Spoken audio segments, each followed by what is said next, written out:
Very good. So now the problem comes when I need to tell someone else what someone said. Okay, so let's take some names. We're going to have Jake. We're going to have Abby. And we're going to have Becky. Yeah, these are our three characters. So in this case, let's imagine a situation. Becky says, Abby, tell Jake Dina is ready.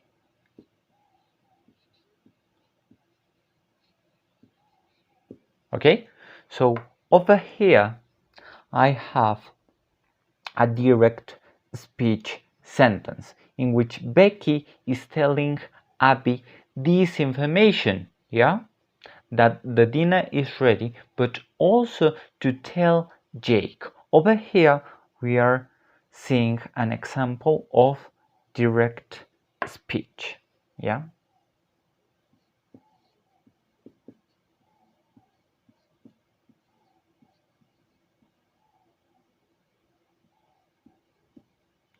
But now Abby goes with Jake, and we can have two possibilities. Becky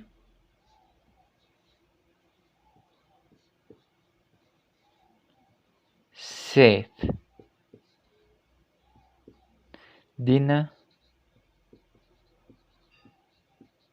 is ready.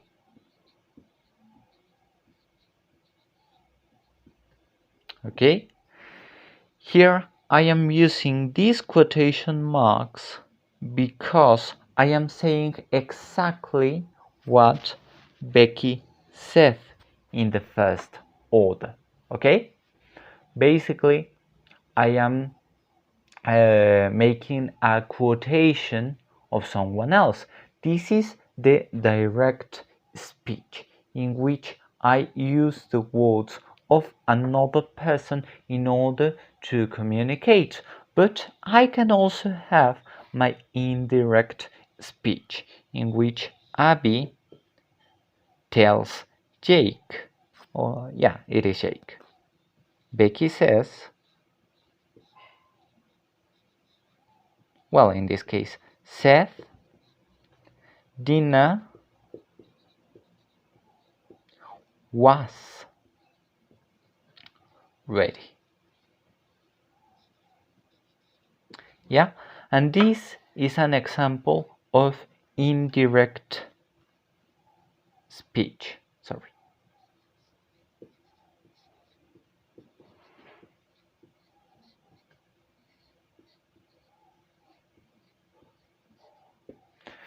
This is an example of indirect speech because, first of all, I am not using quotation marks, and also, as you can see, my verb changes from is, a present simple, to was. Yeah, I am changing my tense from a present simple into a past simple. Why does this happen? Okay, this happens because I have my timeline, right? You remember the timeline. Here I have the present, here I have the past. Okay, so in my first timeline, Becky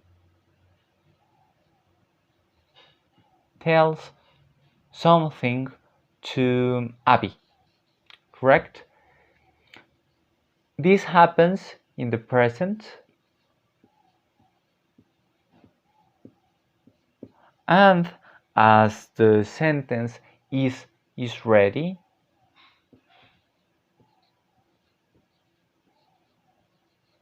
we know that this action happens here in a point in the present moment. Okay? But now I have my second timeline. I don't know how much time has passed between when when Becky told that to Abby, but I know that the present is slightly ahead from where it was, correct? Here I have my new present. When Abby speaks with Jake. Now, this is ready is still here. Being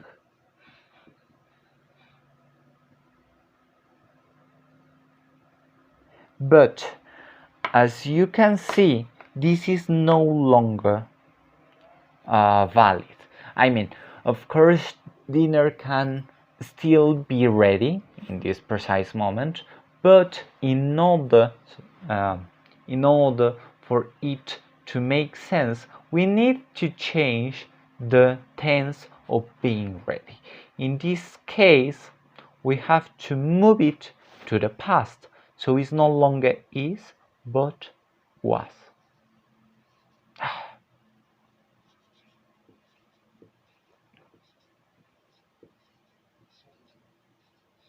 Yeah, was ready.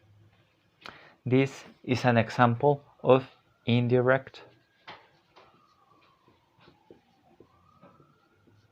speech.